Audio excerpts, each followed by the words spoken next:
नमस्कार फ्रेंड्स, रोज वॉइस में आपका स्वागत है। आज का कहानी का शीर्षक है बहन और भाई की कहानी। एक घने जंगल के किनारे एक गरीब लकड़हारा रहता था। उसके 2 बच्चे थे। लड़के का नाम था टिंकू और लड़की का नाम था मीरा। जब ये दोनों बच्चे छोटे थे तभी उनकी माँ की मृत्यु हो गई। कुछ दिनों बाद लकड़हारे ने दूसरा विवाह कर लिया। लकड़हारे दिन भर जंगल में जाकर लकड़ियाँ काटता था और फिर शाम को जाकर उन्हें बेचता था।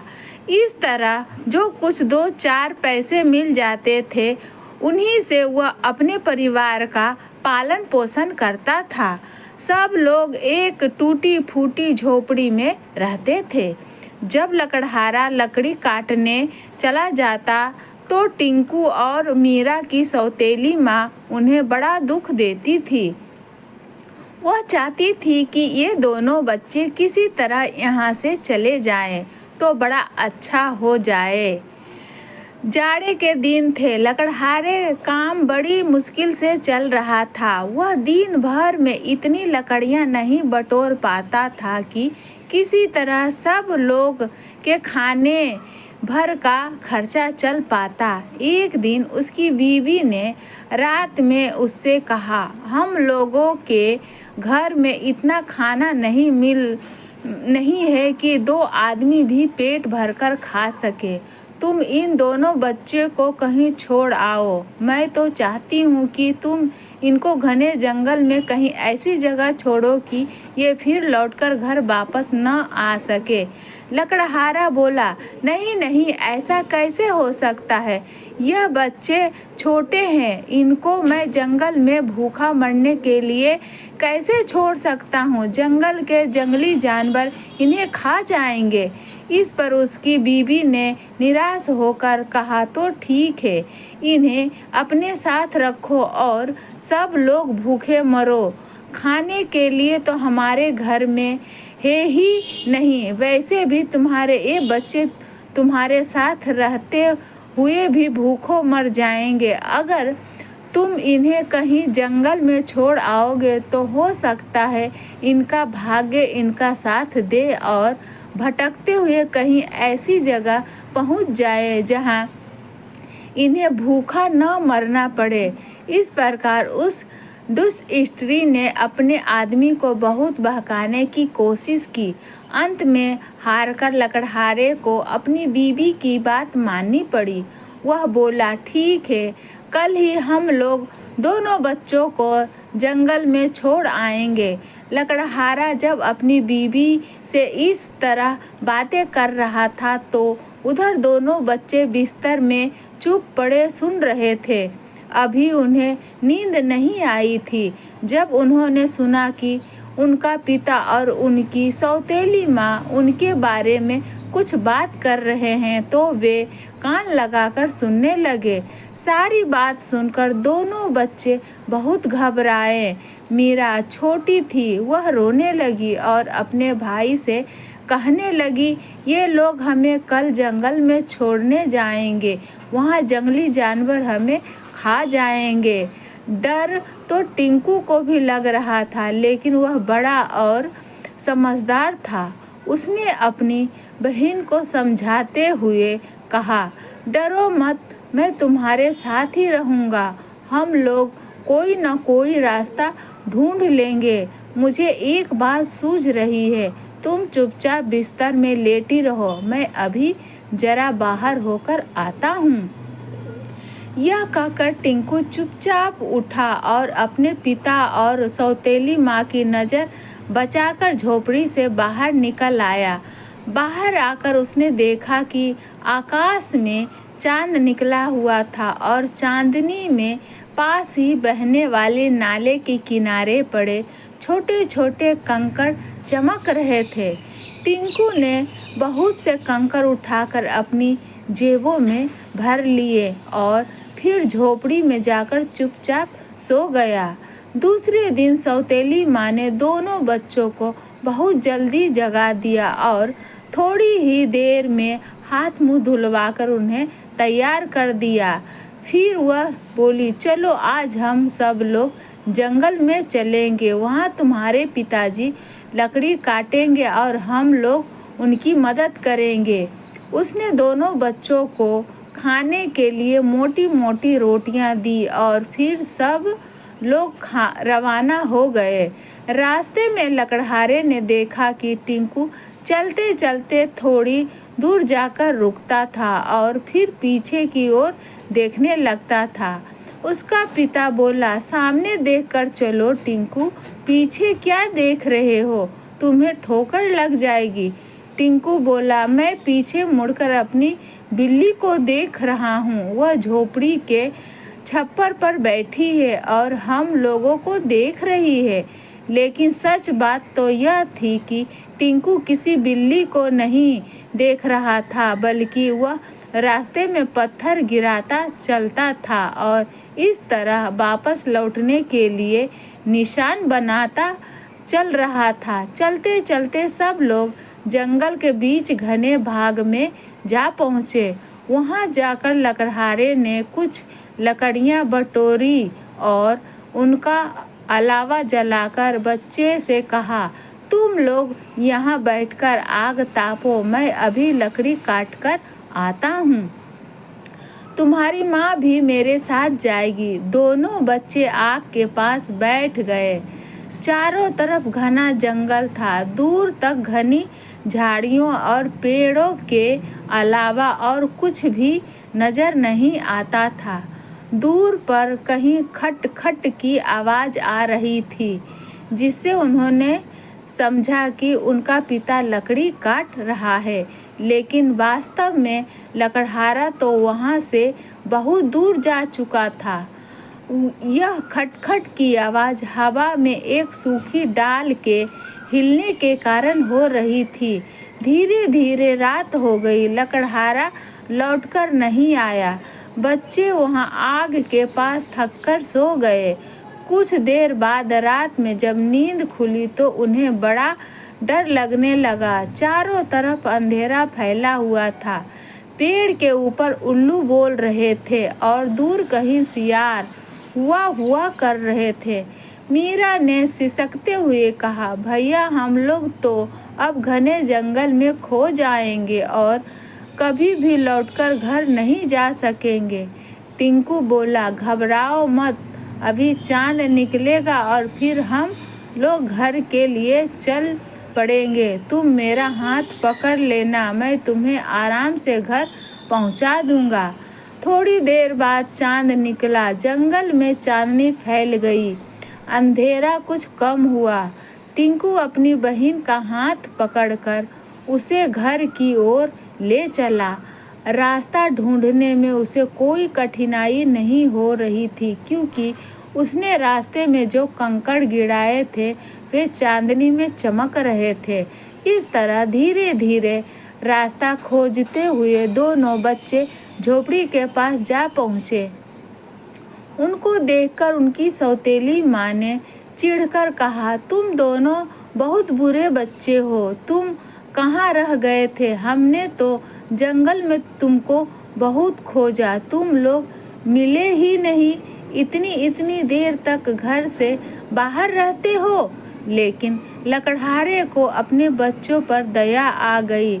उसने आगे बढ़कर उनको अपनी गोद में लिया और बड़े प्यार के साथ झोपड़ी में ले जाकर खाना खिलाया। कुछ दिन इसी तरह से बीते।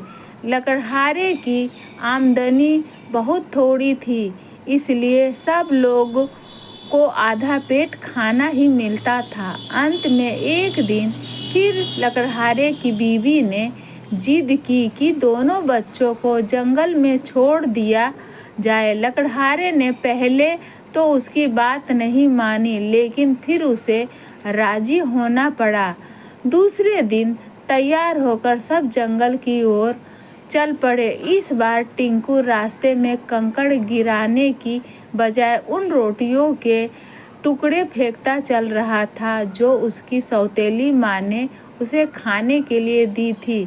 मीरा की रोटी उसकी झोली में थी। टिंकू ने अपनी पूरी रोटी इस तरह टुकड़े टुकड़े करके रास्ते में डाली दी। इस बार लकड़हारे उन लोगों को बहुत ही घने जंगल में ले गया। उस दिन भी पहले की तरह लकड़हारा आग जलाकर दोनों बच्चों को उसके पास छोड़ आया।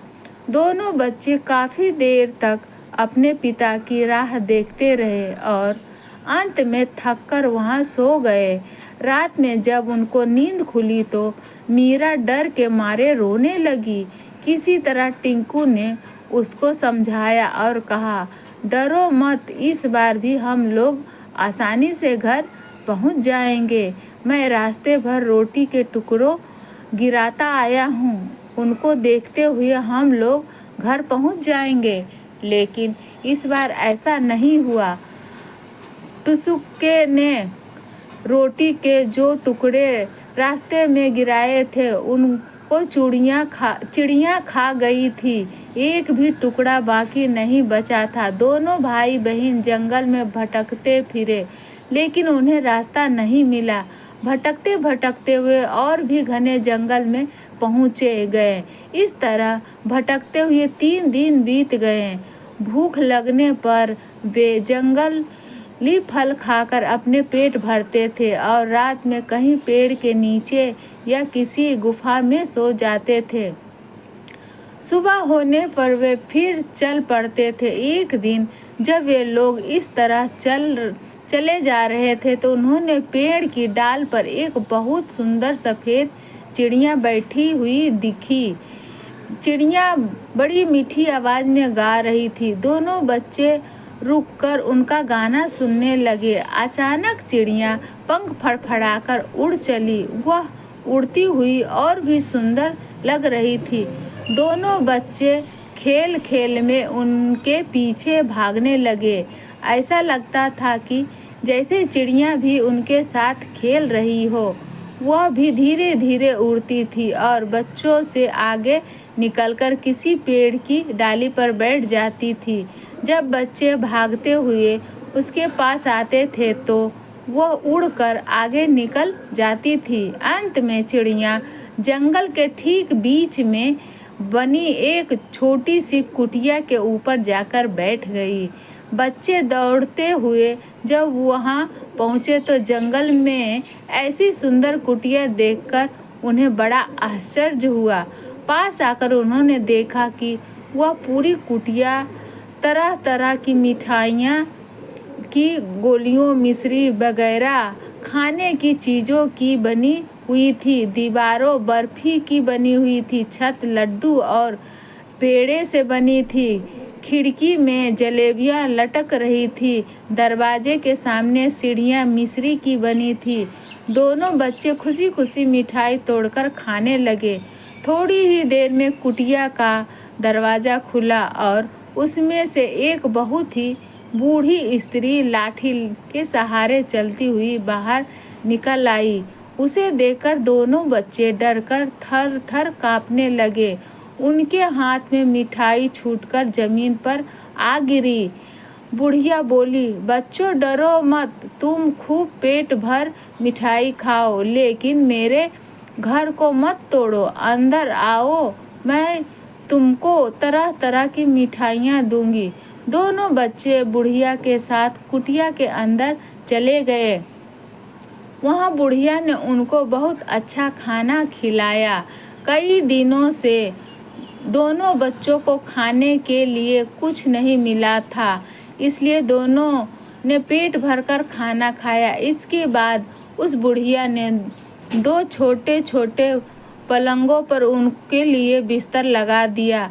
बच्चे थके हुए थे, थोड़ी ही देर में गहरी नींद में सो गए। यह बुढ़िया असल में एक दृष्ट जादूगरनी थी। वह छोटे बच्चों को बहकाकर उन्हें पकड़ लेती थी और फिर मौका देखकर उन्हें खा जाती थी। उसकी आंखें बहुत कमज़ोर थी। वह दूर की चीज़ें नहीं देख पाती थी, लेकिन उसकी नाक बहुत तेज़ थी और सूंघकर बहुत सी बातों का पता लगा लेती थी। उसे मालूम हो गया था कि टिंकू और मीरा जंगल में भटक रहे हैं। किसी तरह उनको पकड़ने के लिए ही उसने मिठाई की इस कुटिया का नाटक रचा था। दूसरे दिन सुबह हुआ, बुढ़िया उन बच्चों को देखने के लिए गई। दोनों बच्चे आराम से अपने अपने बिस्तर पर सो रहे थे। उसे यह देखकर बड़ी खुशी हो रही थी कि एक साथ दो बच्चे उनके जाल में फंस गए हैं। उसने अपने मन में कहा, अगर ये बच्चे मोटे ताजे होते तो ज़्यादा अच्छा होता। ये बड़े दुबले पतले हैं, लेकिन चलो खैर। फिर उसने टिंकू को चुपके से उठाया और उसे एक लोहे के पिंजरे में बंद कर दिया। टिंकू सोता ही रहा, उसे पता न चला कि क्या हुआ। इसके बाद वह मीरा के पास पहुंची और उसे झंझोर कर जगाते हुए बोली, उठ आलसी लड़की, उठ, जल्दी उठ और जरा काम करा चल। पहले चूल्हा जला और इसके बाद पानी गरम कर, फिर जल्दी नाश्ता तैयार करने में मेरी मदद कर। मैंने तुम्हारे भाई को पिंजरे में बंद कर दिया है। मैं खिला पिला कर उसे मोटा करूंगी और उसके बाद उसको खाऊंगी। मीरा बेचारी यह सुनकर हक्का बक्का रह गई। बड़ी मुश्किल से आंखें मलते हुए वह उठी। उसको समझ में कुछ नहीं आ रहा था। बुढ़िया उसे धक्का देते हुए रसोई घर में ले गई और उसे काम में लगा दिया। मीरा रोते हुए काम करने लगी। इसके बाद बुढ़िया ने तरह तरह की खाने की चीज़ें तैयार की। उसने पिंजरे में बंद टिंकू को अच्छी अच्छी चीज़ें खाने के लिए दी, हलवा, पूरी, दूध, मलाई वगैरह। लेकिन मीरा को रूखी सूखी और बासी रोटियां और बची खुची चीज़ें खाने के लिए दी। इस तरह रोज़ चलने लगा। हर रोज़ बुढ़िया पिंजरे के पास जाती और टिंकू को बढ़िया खाना खिलाने के बाद उससे कहती थी, लड़के ज़रा अपनी उंगली दिखाओ, मैं देखना चाहती हूँ कि तुम बढ़िया माल खाकर कितने मोटे हो गए हो। लेकिन टिंकू बड़ा चालाक था। उसे बुढ़िया की सारी चाल का पता। उसे यह भी मालूम हो गया था कि बुढ़िया को आँखों से साफ साफ दिखाई नहीं देता है, इसलिए वह अपनी उंगली दिखाने की जगह खाने पीने की कोई चीज़ दिखा देता था और उससे बुढ़िया समझती थी कि लड़का रोज़ मोटा होता जा रहा है। लेकिन इतने पर भी वह भुनाती रहती थी, मैं तुम्हें खाने के लिए इतना बढ़िया चीज़ें देती हूँ, फिर भी तुम बहुत धीरे धीरे मोटे हो रहे हो। अंत में एक दिन बुढ़िया बोली, भाई अब मुझसे ज़्यादा इंतज़ार नहीं किया जाता। लड़की, तुम कल सुबह ज़रा जल्दी उठना और झटपट सारा काम निपटा लेना। मैं कल तुम्हारे भाई को उबाल कर खाऊंगी। यह सुनकर मीरा फूट फूट कर रोने लगी और बोली, इससे तो अच्छा यही होता कि हम लोग जंगल में ही भटकते फिरते और कोई जंगली जानवर हमें खा जाता। बुढ़िया ने उसे डांटते हुए कहा, चुप रहो, बकवास मत करो, तुम्हारे चाहने न चाहने से कुछ नहीं होगा और इस तरह आंसू बहाना बंद करो। दूसरे दिन सुबह मीरा को मन मारकर बुढ़िया की आज्ञा का पालन करना पड़ा। वह सुबह जल्दी उठी और चूल्हा जलाने के बाद उसने एक बड़े भारी बर्तन में पानी उबलने के लिए रख दिया। इसके बाद बुढ़िया ने उसे हुक्का दिया, जाओ जल्दी से आटा सानो और रोटी बनाने की तैयारी करो। जब मीरा ने आटा गूँथ दिया तो बुढ़िया ने उससे कहा, अच्छा अब ज़रा इस चूल्हे के अंदर घुसकर देखो कि यह अच्छी तरह गर्म हो गया है या नहीं। बुढ़िया ने अपना चूल्हा बहुत बड़ा बना रखा था। मीरा समझ गई कि बुढ़िया क्या चाहती है। उसने सोचा कि यह मुझे चूल्हे के अंदर ही बंद कर देगी और इस तरह पहले मुझे ही भून डालेगी। उसने बुढ़िया से कहा, चूल्हे का मुंह बहुत छोटा है, मेरी समझ में नहीं आ रहा है कि मैं इसमें किस तरह से जाऊं। बुढ़िया ने चिल्लाकर कहा, क्या कितनी बेवकूफ़ हो तुम्हें पता नहीं चूल्हे के अंदर किस तरह घुसा जा सकता है। देखो यह तो इतना बड़ा है। यह कहकर उसने अपना सिर चूल्हे के अंदर डालकर दिखाया। मीरा ने फौरन पीछे मुड़कर बुढ़िया को जोर का धक्का दिया। वह पूरी की पूरी चूल्हे के अंदर जा गिरी। बाहर से मीरा ने चूल्हे का मुंह बंद कर दिया। इसके बाद उसने टिंकू के पिंजरे का ताला खोला और फिर वह दौड़ती हुई उसके पास पहुंची। उसने अपने भाई को पिंजरे से बाहर निकाल लिया और बताया कि किस तरह वह बुढ़िया को जलते हुए चूल्हे में झोंक आई है। टिंकू उस पिंजरे से बाहर आकर बहुत खुश हुआ। इसके बाद दोनों भाई बहन ने बुढ़िया की कुटिया में खूब लूट मचाई। बुढ़िया ने तरह तरह के हीरे मोती के जेवर और बहुत सी कीमती चीज़ें जमा कर रखी थी। दोनों बच्चों ने अपनी जेब हीरे मोतियों से भर ली। इसके बाद दोनों वहाँ से भाग निकले। दोनों इतनी तेजी से भागे कि थोड़ी ही देर में बहुत दूर निकल आए। आगे चलने पर उन्हें एक बहुत बड़ी झील मिली। यह झील इतनी बड़ी थी कि बिना नाव में बैठे इसे पार करना संभव नहीं था। टिंकू बोला, अब क्या किया जाए? इस झील पर तो कोई पुल नहीं है और न आसपास कोई नाव ही है दिखाई दे रही है। हम लोग इसको पार कैसे करेंगे? मीरा बोली, देखो देखो, उधर वह एक बड़ी सी सफ़ेद बत्तख तैर रही है। चलो हम उसके पास चले, वह हमारी मदद करेगी। बत्तख के पास पहुंचकर मीरा ने गाना शुरू किया। थोड़ी ही देर में बत्तख तैरती हुई उसके पास आ गई और उन दोनों को झील के पार ले जाने के लिए राजी हो गई। बत्तख ने पहले टिंकू को अपनी पीठ पर बिठाया और झील के पार उतार दिया। इसके बाद उसने मीरा को भी इसी तरह दूसरे किनारे पर पहुंचा दिया। झील के दूसरे किनारे पर पहुंचने पर दोनों बच्चों की खुशी की सीमा न रही। उन्हें यह समझते देर नहीं लगी कि जंगल का यह भाग तो उनका बहुत जाना पहचाना था। उन्होंने जल्दी जल्दी घर की तरफ चलना शुरू किया।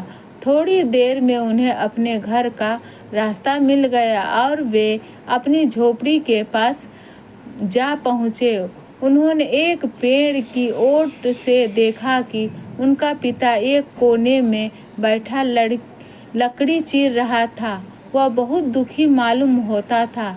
जैसे ही बच्चे लकड़हारे के पास पहुँचे, उसने दौड़कर उन्हें गले से लगा लिया। वह बोला, आओ बच्चों, जिस दिन से मैंने तुम लोगों को जंगल में छोड़ा है, उस दिन से आज तक मुझे चैन नहीं मिला। मैं हमेशा तुम्हारी याद में रोता रहता हूँ। अब किसी तरह भगवान की दया से तुम लोग घर लौट आए हो।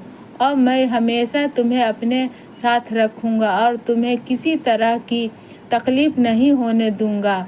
दोनों बच्चे की अपने पिता से मिलकर बहुत खुश हुए। फिर उन्होंने जंगल की उस बुढ़िया जादूगरनी की बात बताई और अपनी जेबों से निकाल कर तरह तरह के हीरे मोती और दूसरी कीमती चीज़ों का ढेर अपने पिता के सामने लगा दिया। लकड़हारे को अपनी आंखों पर विश्वास नहीं हो रहा था। इतना सारा धन तो अब उसने कभी सपने में भी नहीं देखा था। इतना धन पाकर उनकी सौतेली माँ भी बड़ी खुश हुई। इस तरह उन लोगों की गरीबी दूर हो गई। टिंकू और मीरा हीरे मोती से खेलने लगे, लेकिन अब भी उन्हें हीरे मोती और जवाहरातों से भी ज़्यादा सुंदर। नाले के किनारे के वे पत्थर लगते थे जिसमें वे बचपन से खेलते आए थे। तो फ्रेंड्स, ऐसी कहानी सुनने के लिए चैनल से बने रहे। इस वीडियो को लाइक करें, शेयर करें। अगर आप इस चैनल पर नए हैं तो चैनल को सब्सक्राइब करें।